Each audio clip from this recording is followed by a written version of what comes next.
ಯಾವುದೇ ದೇಶದಲ್ಲಿ ಯಾವುದೇ ರೀತಿಯ ಯುದ್ಧ ಆಗಲಿ ಅಥವಾ ಯಾವುದೇ ರೀತಿಯ ದಾಳಿ ಆದಾಗ ಮೊದಲು ಭಾರತ ಮೊದಲ ಸ್ಥಾನದಲ್ಲಿ ನಿಂತು ಖಂಡಿಸ್ತಾ ಇತ್ತು. ಆದರೆ ಇವತ್ತು ಭಾರತ ಇಲ್ಲಿಯವರೆಗೆ ಅದರ ಬಗ್ಗೆ ಯಾವುದೇ ರೀತಿಯ ಹೇಳಿಕೆಯನ್ನು ಕೂಡ ಕೊಡದೇ ಇರತಕ್ಕಂಥದ್ದು ಅತ್ಯಂತ ವಿಷಾದನೀಯ. ಅಮೇರಿಕ ಒಂದು ತನ್ನದೇ ಸಾಮ್ರಾಜ್ಯ ಕಟ್ಟಬೇಕು ಅಂತ ಒಂದು ಹವಣಿಸ್ತಾ ಇರುವಂಥ ಸಾಮ್ರಾಜ್ಯಶಾಹಿ ದೇಶ ಇದು. ಕೇಂದ್ರ ಸರ್ಕಾರ ಅಮೇರಿಕದ ಈ ನಡವಳಿಕೆಯನ್ನು ತೀವ್ರವಾಗಿ ವಿರೋಧ ಮಾಡುವ ಕೆಲಸವನ್ನು ಮಾಡಬೇಕು. ಎಲ್ಲ ರಾಷ್ಟ್ರಗಳ ಮೇಲೂ ದಾಳಿ ಮಾಡ್ತಾ ಇರೋವಂಥ ಅಮೇರಿಕದ ವಿರುದ್ಧ ನಾವಿವತ್ತು ಪ್ರತಿಭಟನೆ ನಡೆಸ್ತಾ ಇದ್ದೀವಿ. ಅಮೇರಿಕ ಒಂದು ತನ್ನದೇ ಸಾಮ್ರಾಜ್ಯ ಕಟ್ಟಬೇಕು ಅಂತ ಒಂದು ಹವಣಿಸ್ತಾ ಇರುವಂಥ ಸಾಮ್ರಾಜ್ಯಶಾಹಿ ದೇಶ ಇದು. ಅದು ಇವತ್ತಲ್ಲ, ಅದು ಮೊದಲನೇ ಜಾಗತಿಕ ಮಹಾಯುದ್ಧ ಆದಾಗಿಂದನೂ ಕೂಡ ಇದೇ ಥರ ನಡ್ಕೊಂಡು ಬಂದಿರೋಂಥ ದೇಶ ಅದು. ಎಲ್ಲ ಸಣ್ಣ ಪುಟ್ಟ ಅಥವಾ ದೊಡ್ಡ ದೇಶಗಳ ಮೇಲೂ ಕೂಡ ಅದು ದಾಳಿ ನಡೆಸ್ತಾನೆ ಬಂದಿದೆ. ಆದರೆ ಅವತ್ತು ರಷ್ಯಾ ಕ್ರಾಂತಿ ಆದಮೇಲಿಂದ ಅದನ್ನು ವಿರೋಧ ಮಾಡೋಕ್ಕೆ ಮತ್ತು ಅದನ್ನು ಮಣಿಸಿದಂಥ ಒಂದು ಸೋವಿಯತ್ ಬ್ಲಾಕ್ ಇತ್ತು, ಅಂದರೆ ಸೋವಿಯತ್ ಒಕ್ಕೂಟ ಇತ್ತು. ಹಾಗೆ ಯುರೋಪ್ನಲ್ಲೂ ಕೂಡ ಒಂದು ಸಮಾಜವಾದಿ ದೇಶಗಳ ಒಂದು ಗುಂಪೇ ಇತ್ತು. ಆದರೆ ಇವತ್ತು ದುರದೃಷ್ಟವಶಾತ್ ಆ ಥರದ ಒಂದು ಸಮಾಜವಾದಿ ರಾಷ್ಟ್ರಗಳು ಜಗತ್ತಿನಲ್ಲಿ ಇಲ್ಲದೇ ಇರೋ ಕಾರಣಕ್ಕಾಗಿ ಈ ಅಮೇರಿಕ ಏನು ಮಾಡ್ತಾ ಇದೆ, ತಾನು ಆಡಿದ್ದೇ ಆಟ ಅನ್ನೋ ಥರ ದೊಡ್ಡಣ್ಣನ ಥರ ವರ್ತನೆ ಮಾಡ್ತಾ ಇದೆ.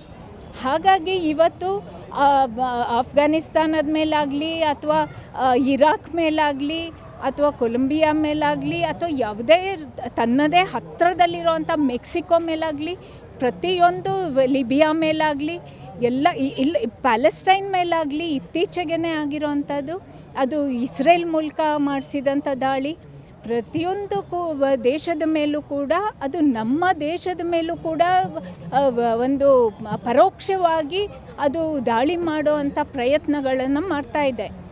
ನಮ್ಮ ದೇಶದ ಆಡಳಿತದ ಮೇಲೆ ಪ್ರಭಾವ ಬೀರೋಕ್ಕೆ ಪ್ರಯತ್ನ ಮಾಡ್ತಾನೆ ಬಂದಿದೆ.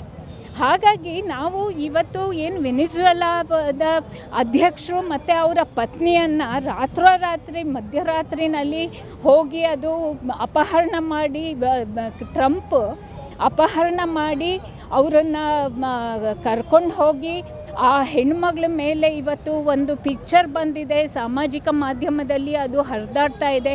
ಆಕೆ ಮೇಲೆ ಸಿಕ್ಕಾಪಟ್ಟೆ ದೈಹಿಕವಾಗಿ ದಾಳಿ ಮಾಡಿ ಆಕೆ ಮುಖದಲ್ಲೆಲ್ಲ ಏನು ತುಂಬ ಹೊಡೆದು ದೈಹಿಕವಾಗಿ ಪೆಟ್ಟು ಬಿದ್ದಿರೋ ಅಂಥದ್ದು, ಪೆಟ್ಟು ಮಾಡಿರೋ ಅಂಥದ್ದು. ಅವರು ಇದನ್ನು ಖಂಡಿತವಾಗಿ ಯಾವುದೇ ಒಂದು ನಾಗರಿಕ ಸಮಾಜವಾಗಲಿ ಅಥವಾ ಮನುಷ್ಯರಾಗಲಿ ಇದನ್ನು ಒಪ್ಪಕ್ಕೆ ಸಾಧ್ಯ ಇಲ್ಲ. ಈ ವೆನಿಜುವೆಲಾದ ಇವತ್ತಿನ ಆಕ್ರಮಣದ ಹಿಂದೆ ಎಲ್ಲರಿಗೂ ಕೂಡ ಇವತ್ತು ಪ್ರಪಂಚದಲ್ಲಿ ಗೊತ್ತಾಗಿದೆ. ಅದರ ಹಿಂದೆ ಇರುವಂಥದ್ದು ಎಣ್ಣೆ, ಪೆಟ್ರೋಲ್ ಅಂತೇಳಂತ. ಇಡೀ ಪ್ರಪಂಚದಲ್ಲೇ ಅತ್ಯಂತ ದೊಡ್ಡ ಪ್ರಮಾಣದ ಪೆಟ್ರೋಲ್ ಆ ದೇಶದಲ್ಲಿ ಇದೆ ಅನ್ನೋದೇ ಅದರಲ್ಲಿ ಭಾಳ ಮುಖ್ಯ ಕಾರಣ ಅಂತೇಳಂತ ಅನ್ನೋದು ಎಲ್ರಿಗೂ ಗೊತ್ತಾಗಿದೆ. ಆದರೆ ಏನು ವ್ಯತ್ಯಾಸ ಆಗಿದೆ ಸುಮಾರು 10 ವರ್ಷ ಹಿಂದಕ್ಕೂ ಈಗೂ, 5 ವರ್ಷ ಹಿಂದಕ್ಕೂ ಈಗೂ ಅಂತಂದರೆ, ಸಾಮ್ರಾಜ್ಯಶಾಹಿ ಇವತ್ತು ಇಡೀ ಪ್ರಪಂಚನಾದ್ಯಂತ ದೊಡ್ಡ ಆರ್ಥಿಕ ಬಿಕ್ಕಟ್ಟಿನಲ್ಲಿದೆ ಮತ್ತು ಭಾರಿ ದೊಡ್ಡ ನಷ್ಟವನ್ನು ಅನುಭವಿಸ್ತಾ ಇದೆ. ಅಂದರೆ ಲಾಭದ ಪ್ರಮಾಣ ಇದೆಯಲ್ಲ, ಲಾಭದ ಪ್ರಮಾಣ ವಿಪರೀತವಾಗಿ ತಗ್ತಾ ಇದೆ, ಬೆಳವಣಿಗೆಯ ಪ್ರಮಾಣ ಕುಗ್ತಾ ಇದೆ. ಅಮೇರಿಕದ ಬೆಳವಣಿಗೆಯ ಪ್ರಮಾಣ ಇಡೀ ಪ್ರಪಂಚದಲ್ಲೇ ಅತ್ಯಂತ ಕಡಿಮೆ ಬೆಳವಣಿಗೆ ಪ್ರಮಾಣದ ದೇಶಗಳಲ್ಲಿ ಅಮೇರಿಕ ಕೂಡ ಒಂದು. ಅದರಿಂದಾಗಿ ಅಮೇರಿಕದಲ್ಲಿರುವಂಥ ಭಾರಿ ದೊಡ್ಡ ಪ್ರಮಾಣದ ವಿಶ್ವದ ಬೃಹತ್ ಕಾರ್ಪೊರೇಟ್ಗಳಿಗೆ ಲಾಭ ಲಾಭ ಲಾಭ ಅಂತೇಳಿ ಬಾಯಿ ಬಿಡ್ಕೊಳ್ತಾ ಇರೋಂಥ ಕಾರ್ಪೊರೇಟ್ಗಳಿಗೆ ಇವತ್ತು ಭಾರಿ ದೊಡ್ಡ ತೊಂದರೆ ಉಂಟಾಗಿದೆ ಈ ಬಿಕ್ಕಟ್ಟಿನಿಂದ. ಅವರು ಟ್ರಂಪ್ನ ಹಿಂದೆ ನಿಂತು ದೂಡ್ತಾ ಇದ್ದಾರೆ. ಏನೆಲ್ಲ ಈ ಪ್ರಪಂಚದ ಒಳಗಡೆ 50-60 ವರ್ಷದಿಂದ ಯಾವುದೆಲ್ಲ ವ್ಯವಸ್ಥೆ ಇತ್ತು, ಯಾವುದೆಲ್ಲ ಅಂತಾರಾಷ್ಟ್ರೀಯ ನಿಯಮಗಳಿದ್ವು, ಯಾವುದೆಲ್ಲ ಅಂತಾರಾಷ್ಟ್ರೀಯ ಒಪ್ಪಂದಗಳಿದ್ವು, ಅದನ್ನೆಲ್ಲವನ್ನು ಕೂಡ ಕಿತ್ತು ಬಿಸಾಕಿ ನಮಗೆ ಅವೆಲ್ಲ ಬೇಕಾಗಿಲ್ಲ. ಇವಾಗ ನಮಗೆ ಬೇಕಾಗಿರೋದು ಇಡೀ ಪ್ರಪಂಚದ ಒಳಗಡೆ ಎಲ್ಲೆಲ್ಲಿ ಯಾವ್ಯಾವ ಕಚ್ಚಾ ವಸ್ತುಗಳು, ರಾ ಮೆಟೀರಿಯಲ್ಸ್ ಇರ್ತವ ಅದನ್ನೆಲ್ಲ ಹೋಗಿ ಹಿಡ್ಕೊಳ್ಳೋದು ಅಷ್ಟೇ. ಅದಕ್ಕಾಗಿ ಅದು ಗ್ರೀನ್ಲ್ಯಾಂಡ್, ಯುರೋಪ್ನ ಧಿಕ್ಕರಿಸಿ ಗ್ರೀನ್ಲ್ಯಾಂಡ್ ಹಿಡ್ಕೊಳ್ಳೋಕೆ ಹೋಗುತ್ತೆ. ಮತ್ತು ಅದು ಮಾತ್ರ ಅಲ್ಲ, ಕೆನಡಾ ಭಾರಿ ದೊಡ್ಡ ದೇಶ, ಅದನ್ನು ಅಮೇರಿಕ ಸಂಯುಕ್ತ ಸಂಸ್ಥಾನದ 51ನೇ ರಾಜ್ಯವಾಗಿ ನಾವು ಅದನ್ನು ವಶಪಡಿಸ್ಕೊಳ್ತೀವಿ ಅಂತೇಳಿ ಡಿಕ್ಲೇರ್ ಮಾಡಿಕೊಂಡೇನೇ ಟ್ರಂಪ್ ಬಂದಿದ್ದಾನೆ. ಮೆಕ್ಸಿಕೋ, ಕ್ಯೂಬಾ, ಕೊಲಂಬಿಯಾ, ಬ್ರೆಜಿಲ್ ಇಂಥವೆಲ್ಲವನ್ನು ಕೂಡ, ಅರ್ಜೆಂಟೈನಾ ಎಲ್ಲವನ್ನು ಕೂಡ ವಶಪಡಿಸ್ಕೊಳ್ಳೋಕ್ಕೆ ಹಾತೊರಿತಾ ಇದ್ದಾರೆ. ಯಾತಕ್ಕೆ ಅಂದರೆ 2008ರಲ್ಲಿ ಶುರುವಾದಂಥ ದೊಡ್ಡ ಆರ್ಥಿಕ ಬಿಕ್ಕಟ್ಟು ಅವತ್ತಿನಿಂದ ಹಿಡಿದು ಇವತ್ತಿನವರೆಗೆ 17 ವರ್ಷಗಳ ಕಾಲ ಪೂರ್ತಿಯಾಗಿ ಚಾಲ್ತಿಯಲ್ಲಿದೆ. ಪೂರ್ತಿಯಾಗಿ ಅದು ವರ್ಷದಿಂದ ವರ್ಷಕ್ಕೆ ಒಂದು ತೀವ್ರಗತಿಯನ್ನು ಪಡ್ಕೊಳ್ತಾ ಇದೆ. ಅದರಿಂದಾಗಿ ಅವರಿಗೆ ಇಡೀ ಪ್ರಪಂಚದಲ್ಲಿ ಎಲ್ಲೆಲ್ಲಿ ಏನೇನು ಸಿಗ್ತದೋ ಎಲ್ಲವನ್ನು ಕೂಡ ಬಳಸಿ ಬಾಯಿಗೆ ಹಾಕ್ಕೊಳ್ಳೋದು ಅಂತಾರಲ್ಲ, ಹಂಗೆ ಬಾಯಿಗೆ ಹಾಕ್ಕೊಳ್ಳೋಂಥ ಒಂದು ತಹತಃ ಒಂದು ಕಾತರ ಒಂದು ಅವರಲ್ಲಿ ಅಮೇರಿಕದಲ್ಲಿ ಉಂಟಾಗಿದೆ, ಅಮೇರಿಕದ ಕಾರ್ಪೊರೇಟ್ಗಳಲ್ಲಿ ಉಂಟಾಗಿದೆ. ಆ ಕಾರ್ಪೊರೇಟ್ಗಳು ಇವತ್ತು ಇಂಡಿಯಾವನ್ನು ಕೂಡ ಅದೇ ಇದರಲ್ಲಿ ಹಿಡಿತದಲ್ಲಿ ಸಿಕ್ಕಾಕ್ಸ್ಕೊಂಡು ನಲುಗಿಸ್ತಾ ಇದ್ದಾರೆ. ಈಗಾಗಲೇ ಟ್ಯಾರಿಫ್ ಅಂತಲನ್ನುವಂಥ ಇದರಲ್ಲಿ ಹಿಡಿದು ನಲುಗಿಸ್ತಾ ಇದ್ದಾರೆ. ಅದೇ ರೀತಿಯ ತಹತಃ ಆ ಟ್ಯಾರಿಫ್ನ ಇನ್ನೊಂದು ಮುಖ ಇದು, ಇನ್ನೊಂದು ಆಯಾಮ, ಇನ್ನೊಂದು ಆಸ್ಪೆಕ್ಟ್ ಇದು. ಈ ರೀತಿಯಾಗಿ ವೆನಿಜುವೆಲಾನ ಇಟ್ಕೊಳ್ತಾ ಇರೋದು. ಇಡೀ ಪ್ರಪಂಚ ಪೂರ್ತಿಯಾಗಿ ಇದ್ರ ಬಗ್ಗೆ ಸಿಡಿದೇಳದೇ ಇದ್ದರೆ ವಿಶ್ವಸಂಸ್ಥೆಯನ್ನು ನಾಶ ಮಾಡ್ತದೆ. ಈಗಾಗಲೇ ವಿಶ್ವ ವ್ಯಾಪಾರ ಸಂಸ್ಥೆಯನ್ನು ನಾಶ ಮಾಡಲಾಗಿದೆ ಟ್ಯಾರಿಫ್ ಯುದ್ಧದಿಂದ. ಈಗ ವಿಶ್ವಸಂಸ್ಥೆಯನ್ನು ನಾಶ ಮಾಡೋಕ್ಕೆ ಹೊರಟಿದ್ದಾರೆ. ವಿಶ್ವಸಂಸ್ಥೆಯನ್ನು ಉಳಿಸ್ಕೋಬೇಕಾದ್ರೆ ಪ್ರಪಂಚದ ದೇಶಗಳು ತಮ್ಮ ತಮ್ಮ ಸಾರ್ವಭೌಮತ್ವವನ್ನು ರಕ್ಷಣೆ ಮಾಡ್ಕೊಳ್ಳೋಕ್ಕೆ ಅಂತೇಳಿ ಬಲವಾಗಿ ನಿಲ್ಲಬೇಕಾಗತ್ತೆ. ನಮ್ಮ ದೇಶ ಅದಕ್ಕೆ ಮೋದಿ ಈ ರೀತಿಯಾಗಿ ಹೇಡಿತನದ ಹೇಳಿಕೆ ಕೊಡೋದು ಬಿಟ್ಟು ಮುನ್ನುಗ್ಗಿ ಛಲವನ್ನು ತೋರಿಸಿದ್ರೆ ನೂರಾರು ದೇಶಗಳು ನಮ್ಮ ಜೊತೆಲಿ ಬರ್ತವೆ.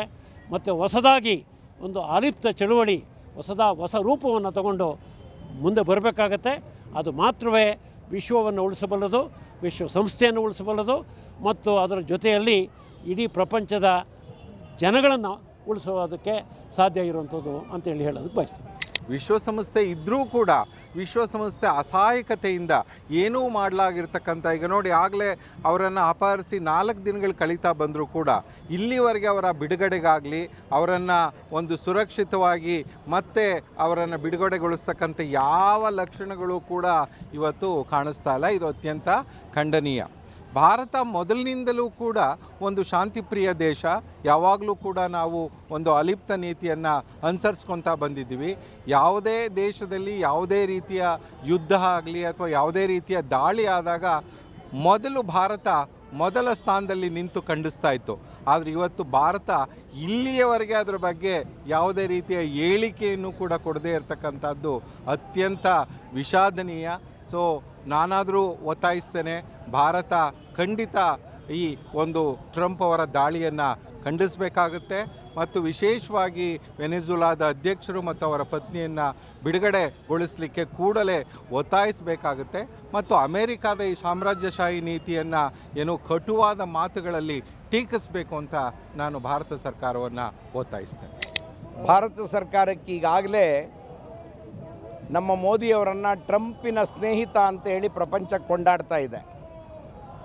ಟ್ರಂಪನ್ನು ಭಾರತಕ್ಕೆ ಕರ್ಕೊಂಬಂದು ಇಲ್ಲಿರೋ ಗುಡಿಸಲುಗಳಿಗೆಲ್ಲ ತೆರೆ ಕಟ್ಟಿ ಗೋಡೆ ಕಟ್ಟಿ ಭಾರತ ದೇಶದಲ್ಲಿ ಗುಡಿಸಲುಗಳಿಲ್ಲ, ಬಡವರಿಲ್ಲ ಅನ್ನುವ ಒಂದು ಸುಳ್ಳು ಪ್ರಚಾರವನ್ನು ಮಾಡುವ ಪ್ರಯತ್ನವನ್ನು ಮಾಡಿದಂಥ ಮೋದಿಯನ್ನು ಭಾರತೀಯರೆಲ್ಲ ಈಗಾಗಲೇ ಅಯ್ಯೋ ಪಾಪ ಅಂತ ಅಂದಿದ್ದಾರೆ. ಆದರೆ ಈ ಸಂದರ್ಭದಲ್ಲಿ ಭಾರತಕ್ಕೀಗಾಗಲೇ ಕಪಾಳ ಮೋಕ್ಷ ಆಗಿದೆ. ಏನು 5 ರೂಪಾಯಿ ಟ್ಯಾಕ್ಸ್ ಕಟ್ತಿದ್ದ ಜಾಗದಲ್ಲಿ 50 ರೂಪಾಯಿ ಟ್ಯಾಕ್ಸನ್ನು ಹೇರಿದ ಮೇಲೂ ಭಾರತ ಕಣ್ಮುಚ್ಚಿ ಆ ತೆರಿಗೆಯನ್ನು ಒಪ್ಪಿಕೊಳ್ತಕ್ಕಂಥ ಪರಿಸ್ಥಿತಿಗೆ ಬಂದು ನಿಂತಿದೆ. ಸಣ್ಣ ವಿರೋಧವನ್ನು ಕೂಡ ಮಾಡಲಾಗದಂಥ ಸ್ಥಿತಿಗೆ ಭಾರತ ಬಂದು ನಿಂತಿದೆ. ನನಗೆ ಅನ್ನಿಸ್ತದೆ, ನಿಮ್ಮದು 3ನೇ ಅತಿ ದೊಡ್ಡ ಆರ್ಥಿಕತೆ, 4ನೇ ಅತಿ ದೊಡ್ಡ ಆರ್ಥಿಕತೆ ಅಂತೆಲ್ಲ ಹೇಳಿದ ಮೇಲೂ ಕೂಡ ನೀವೊಂದು ಧೈರ್ಯವಾಗಿ ವಿರೋಧ ಮಾಡೋಕ್ಕಾಗದೆ ಹೋದರೆ, ಸತ್ಯವನ್ನು ಸತ್ಯ, ಸುಳ್ಳನ್ನು ಸುಳ್ಳು ಅಂತ ಹೇಳೋಕ್ಕಾಗದೆ ಹೋದರೆ ಎಷ್ಟು ದೊಡ್ಡ ಆರ್ಥಿಕತೆ ಇದ್ದರೆ ಏನು ಪ್ರಯೋಜನ ಅಂಥೇಳಿ. ಆದ್ದರಿಂದ ಟ್ರಂಪ್ ಅವರ ಈ ಹಗಲು ದರೋಡೆ ಇದೆಯಲ್ಲ, ಇದು ರಾತ್ರಿ ದರೋಡೆ. ಯಾಕೆ ಈ ಮಾತನ್ನು ಹೇಳ್ತಿದ್ದೀನಿ ಅಂದರೆ, ಯಾವುದೋ ಒಂದು ಪ್ರಜಾಸತ್ತಾತ್ಮಕ ರಾಷ್ಟ್ರ ಒಂದು ಅನೈತಿಕ ವ್ಯವಹಾರದಲ್ಲಿ ತೊಡಗಿದೆ ಅಂದರೆ ಅದನ್ನು ವಿರೋಧ ಮಾಡೋದಕ್ಕೆ ನೂರಾರು ದಾರಿಗಳಿವೆ, ಅಂತಾರಾಷ್ಟ್ರೀಯ ಕಾನೂನುಗಳಿವೆ. ಅಂತಾರಾಷ್ಟ್ರೀಯ ಮಟ್ಟದಲ್ಲಿ ಹೆದರಿಸಬೇಕಾದಂಥ ಅನೇಕ ಸಂಗತಿಗಳಿವೆ. ಅವೆಲ್ಲವನ್ನು ಬಿಟ್ಟು ನೀವು ಆ ದೇಶದ ಮುಖ್ಯಸ್ಥನನ್ನು ಅವರ ಹೆಂಡತಿಯನ್ನು, ಇದು ಅತ್ಯಂತ ಹೀನಾಯವಾದ ಕೃತ್ಯ ಅಂತ ನಾನು ಭಾವಿಸ್ತೇನೆ. ಯಾಕೆಂದರೆ ಏನೂ ಕಾರಣವಲ್ಲದ ಹೆಣ್ಣು ಮಗಳೊಬ್ಬಳನ್ನು ಆ ಗಂಡನ ಜೊತೆ ಎತ್ತಾಕೊಂಡು ಬರೋದಿದೆಯಲ್ಲ, ಲಿಟ್ರಲಿ ಎತ್ತಾಕೊಂಡು ಬಂದು ತಮ್ಮ ದೇಶದ ಕೋಣೆಯಲ್ಲಿಟ್ಕೊಂಡು ಅಲ್ಲಿ ನಾನು ನ್ಯಾಯ ವ್ಯವಸ್ಥೆಯನ್ನು ಜಾರಿ ಮಾಡ್ತೇನೆ ಅಂತ ಹೇಳೋ ಮಾತಿದೆಯಲ್ಲ, ಇದು ಹಾಸ್ಯಾಸ್ಪದವಾದದ್ದು. ಆದರೆ ಭಾರತ ಸರ್ಕಾರ ಕನಿಷ್ಠ ವಿರೋಧ ಮಾಡ್ತಕ್ಕಂಥ ಇಂಥ ಅಪ್ರಜಾಸತ್ತಾತ್ಮಕ ಕೃತ್ಯವನ್ನು ನಾವು ವಿರೋಧಿಸುತ್ತೇವೆ ಅಂತ ಹೇಳುವ ಧೈರ್ಯವನ್ನು ತೋರದೇ ಇರೋದನ್ನು ನೋಡಿದ್ರೆ ಇವರು ಯಾವ ತತ್ವ ಸಿದ್ಧಾಂತಗಳಿಗೆ ಬದ್ಧರಾಗಿದ್ದಾರೆ ಅನ್ನುವ ಪ್ರಶ್ನೆ ನಮ್ಮ ದೇಶದ ಎಲ್ಲ ಸಾಮಾನ್ಯ ಜನರಿಗೆ ಬರ್ತದೆ. ಆ ಕೆಲಸವನ್ನು ಭಾರತ ಮಾಡಬೇಕಾಗಿತ್ತು. ಈಗಲೂ ಕಾಲ ಮಿಂಚಿಲ್ಲ. ಕೇಂದ್ರ ಸರ್ಕಾರ ಅಮೇರಿಕದ ಈ ನಡವಳಿಕೆಯನ್ನು ತೀವ್ರವಾಗಿ ವಿರೋಧ ಮಾಡುವ ಕೆಲಸವನ್ನು ಮಾಡಬೇಕು.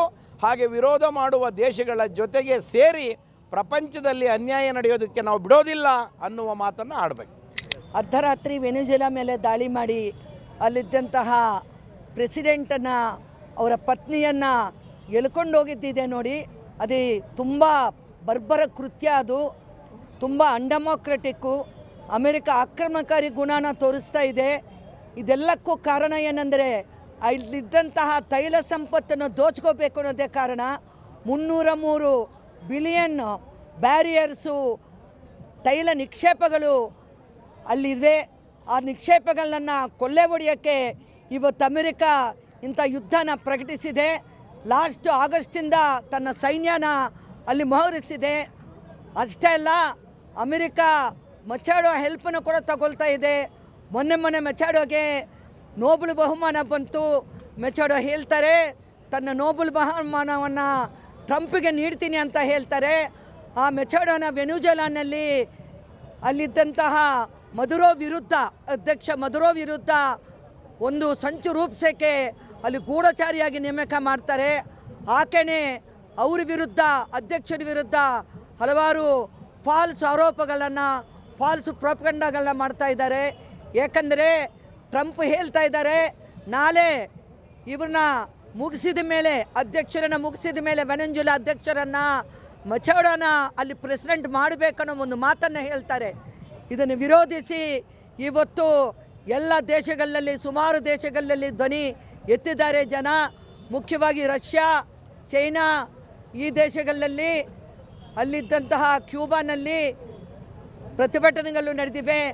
ನಮ್ಮ ದೇಶದಲ್ಲಿ ಕೂಡ ಇವತ್ತು ಎಲ್ಲ 5 ಪಕ್ಷಗಳು, ಎಡವಾದಿ ಪಕ್ಷಗಳು ಒಂದಾಗಿ ಸೇರಿ ಇದರ ವಿರುದ್ಧ ತಮ್ಮ ಹೋರಾಟ ಧ್ವನಿಯನ್ನು ಎತ್ತಿದ್ದಾವೆ. ಈ ಥರ ಒಂದು ಸಾರ್ವಭೌಮ ದೇಶದ ಮೇಲೆ ಅಮೆರಿಕ ನುಗ್ಗಿ ಅಲ್ಲಿನ ಪ್ರಧಾನಿ ಮತ್ತು ಅವ್ರ ಹೆಂಡತಿನ ಈ ಥರ ಕಿಡ್ನ್ಯಾಪ್ ಮಾಡೋ ಒಂದು ಸಂದರ್ಭದಲ್ಲಿ ಪ್ರಪಂಚ ಪೂರ್ತಿ ಜನ ಇದನ್ನು ವಿರೋಧ ಮಾಡ್ತಿದ್ದಾಗ ನಮ್ಮ ದೇಶದ ಪ್ರಧಾನಿಯವರು ಇದ್ರ ಬಗ್ಗೆ ಜಾಸ್ತಿ ಏನು ಮಾತಾಡೋಕ್ಕೆ ಅವ್ರಿಗೆ ಅನಿಸ್ತಾ ಇಲ್ಲ ಅಂತ ನಾವು ನೋಡ್ತಾ ಇದ್ದೀವಿ. ಇದು ಭಾರಿ ಬೇಸರದ ವಿಚಾರ. ಅಂತಾರಾಷ್ಟ್ರೀಯ ಎಲ್ಲ ಕಾನೂನುಗಳನ್ನು ಉಲ್ಲಂಘನೆ ಮಾಡಿ ಒಂದು ಸಾರ್ವಭೌಮ ದೇಶದ ಹಕ್ಕು, ಆ ಜನತೆಯ ಹಕ್ಕನ್ನು ನಾಶ ಮಾಡೋ ಒಂದು ಈ ಒಂದು ಏನು ಒಂದು ಆ್ಯಕ್ಷನ್ ತೊಗೊಂಡಿದ್ದಾರೆ, ಅದನ್ನು ಅವ್ರು ವಿರೋಧ ಮಾಡಲೇಬೇಕು. ಮೋದಿ ಮತ್ತು ಟ್ರಂಪ್ ಅವರ ಒಂದು ಗೆಳೆತನ ಒಂದು ಕಡೆಗಿದ್ದು ಈ ಒಂದು ವಿಚಾರವನ್ನು ನಾವು ಇವತ್ತು ಇಲ್ಲಿ ಒಂದು ಒತ್ತಾಯ ಮಾಡ್ತಾ ಇರೋದಂದರೆ, ನಮ್ಮ ಸರ್ಕಾರ ಬಂದು ಇದನ್ನು ಖಂಡಿಸಿ ಯಾವುದೇ ಕಾರಣಕ್ಕೆ ಟ್ರಂಪ್ ಜೊತೆಗೆ ಈ ವಿಚಾರದಲ್ಲಿ ನಿಂತ್ಕೋಬಾರ್ದಂತ ನಾವು ಕೇಳ್ತಾ ಇರೋದು.